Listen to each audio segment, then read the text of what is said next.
G'day and welcome back to my second video since my first video did alright. Again, I'm going to do a review on Star Wars Legion box set. This one being the IG Assassin Droids. This, obviously, the way to tell whether it's a new box set or an old box set is just Legion is in the yellow instead of the old white fin lines. It's just when they did their rebranding. This box was available, I believe, in the old branding, but I did not have that kit, so I've got this one. So let's just open up and have a look. Two bases, sprue. Once again, the instructions that are not instructions, they're just a QR code. I actually went to that QR code and it just leads to a web page, and you've got to like sort of scroll through and find all the different instructions that are on there. Not particularly user-friendly, to be honest. It's not what I would have gone with. The old Star Wars Legion probably had the same amount of paper, just had instructions on it. So I guess a little bit useless.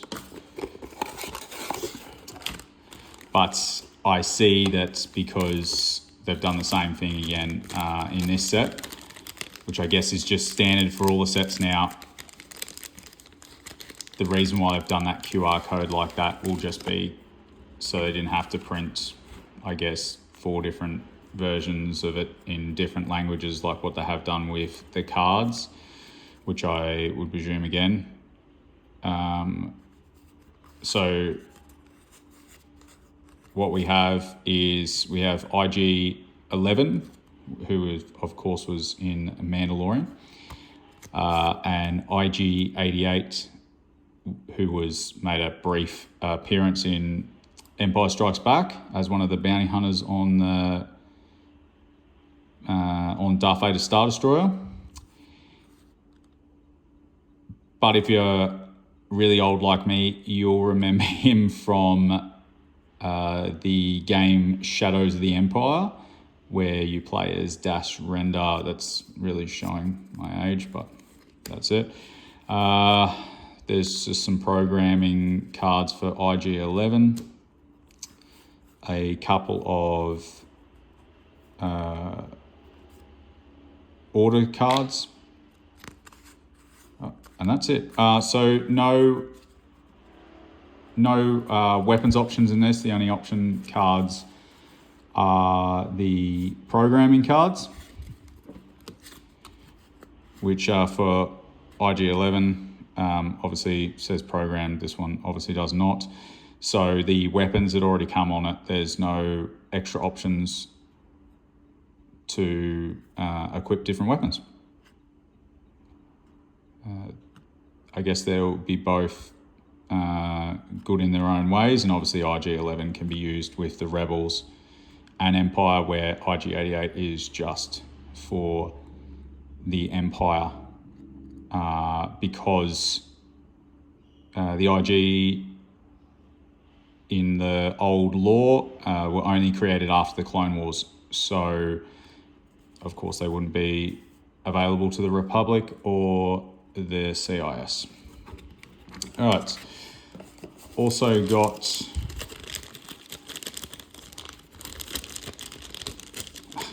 a few tokens actually on this one.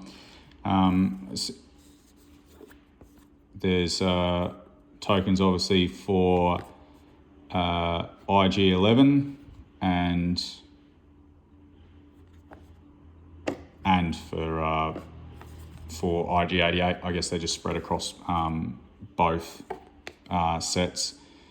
There's the symbol for the mercenary factions, the symbol for the Empire, symbol for the Rebels, and I'm guessing that this is just a symbol for player 2 if you just happen to have playing, say, Rebels versus Rebels, or say you're playing Empire versus Empire, then somebody gets to use these tokens rather than having a mix-up on the table. All right, but the nuts and guts of it, the sprue. So it looks like there's a lot of options on the sprue, which is interesting because there's 2 vibro cleavers. That'd be those things there. Considering only one model can take them, don't understand why they would have put 2 on there. There's a lot of the same arm, so a lot of that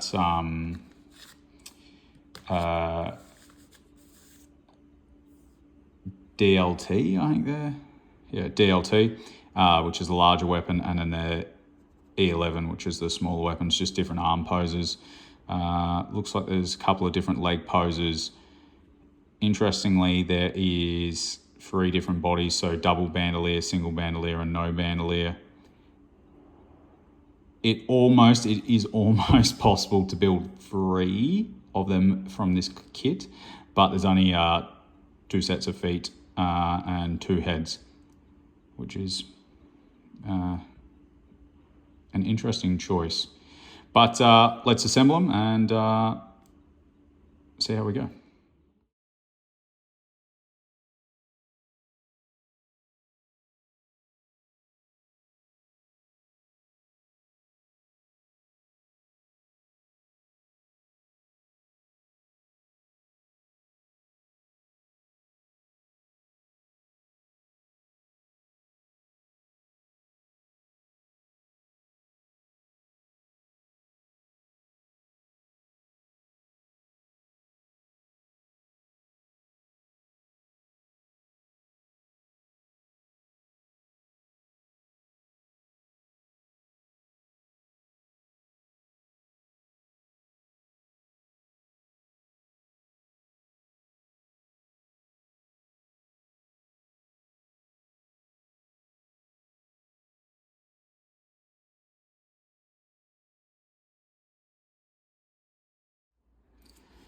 All right, so here are the assembled Assassin Droids.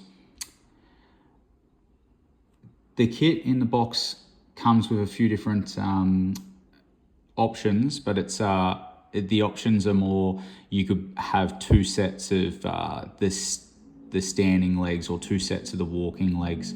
Just sort of allows you to say you want IG-11 to be walking, but you also want IG-88 to be walking. You could do that.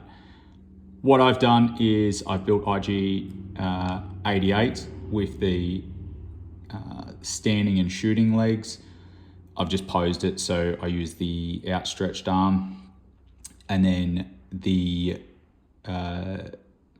DLT pointing up in the air, and obviously after a bit of dry fitting, got the vibro axe in the position it's got to go on his bandolier. Then with IG-11, I sort of went with a slightly different pose to the box. Really wanted to capture that, this, if anyone has seen the first season of The Mandalorian, where he's just sort of spinning around, shooting like crazy. I wanted both gun arms out shooting. So the E11 and the DLT are both in the firing positions, and he's sort of, trudging forwards, walking forwards in his awkward way that he does to create the sense that he's running and gunning like in the first season. So all in all, easy kits to make. I didn't actually even look at the instructions. I just went off and then just dry fitted each piece, see how it went. As you can see on the sprue, I've still got a few pieces. The set of armor with no bandolier. There's double of each weapon arm, a double of the vibro axe, I'm not too sure why, and a double of the legs. Not a lot of posing options, but a fair bit of posing options with the arm in the case. I've really leant around so it looks like he's shooting, and really like, both weapons pointing forwards, rather than having, this arm pointing up like in the box art. So there is a little bit of posing. The body can also turn, the head can turn fully around if you wanted to do the spinning around type of thing. Maybe I shouldn't have glued him and just could spin him around throughout the game, shooting randomly.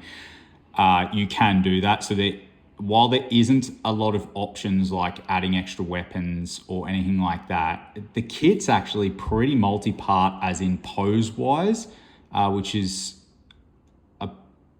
a pleasant surprise, really. I was expecting more, you have the one body inbuilt, you couldn't turn the head or the body, or to really get that dynamic look of, stepping forwards and shooting off to the side, which I really like on this.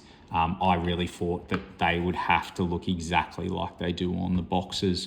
Maybe the head could turn a little bit, but I'm actually surprised the whole body moves, and the arms are really posable. I could have used both the same arm, for example, but I wouldn't have been able to do the shooting look. All right, so I am going to get some paint on this, and they should be easy. I say that because they're all silver, but I have botched things before. So let's see how I go painting these two.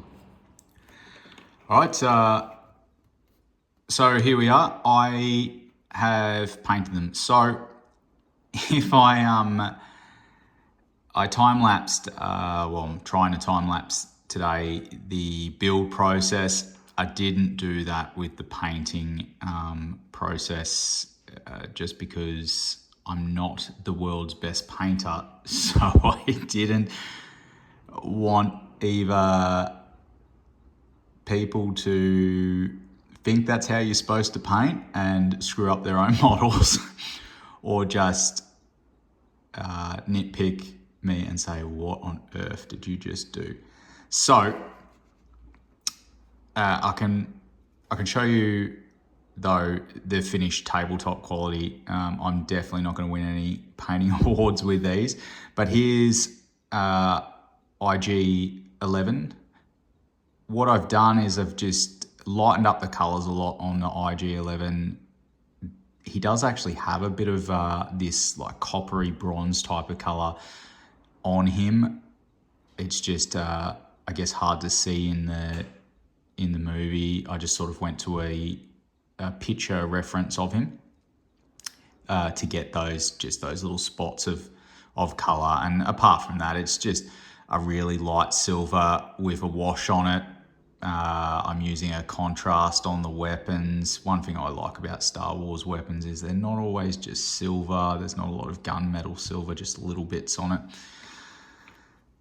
It makes it look a bit more high tech. And for IG-88, a similar thing, but to make him look a bit darker and a little bit grittier, I actually did a brown wash before I started doing dark wash, and then I just picked out different areas of his body and did it with a darker silver, just to sort of create difference and changes. And I really relied on the brown wash to really get in there and give it a different sort of battle damage feel. So when they're both standing there, you can tell the difference between the two of them, rather than them both just looking like dark silver. I'm also trying recently to make my models look a little bit lighter. I am synonymous for making very dark to see models. They're not very bright. So I really want to show some different type of style for this time. I've even lightened up the dirt on my bases. Previously I've used a darker shades for all that kind of thing. If you want to see how they scale to the other guys that I did last week, here's the Rebel Agent for height-wise scale, which is pretty good because the IG series is supposed to be about 2 meters tall. So as you can see, that scales pretty well off a standard human. Really does give it that height that you probably can't see when you've just got the model by itself. So there you go. Quick, easy to build. Great to pose, just have a little bit of fun with them. Very simple models to paint. Honestly, I just sprayed them with a really light grey or bone colour, and then just coated the whole thing in, I think it was Runefang silver, and then just washes, and then picked out the parts to do for the black bandolier on this one and the brown bandolier on this one, and then little bits of copper, and then yeah, a few more washes and a little bit of dry brushing silver just to bring out a couple of the edges in different spots. Really quick, didn't take very long. Definitely not going to win me a Nobel painting prize, but there you go. So thanks for watching this. Hope you've enjoyed it. I'm really getting into this. It's getting me back into painting again. Any hobby's good hobby, right? So until next time, have a good day.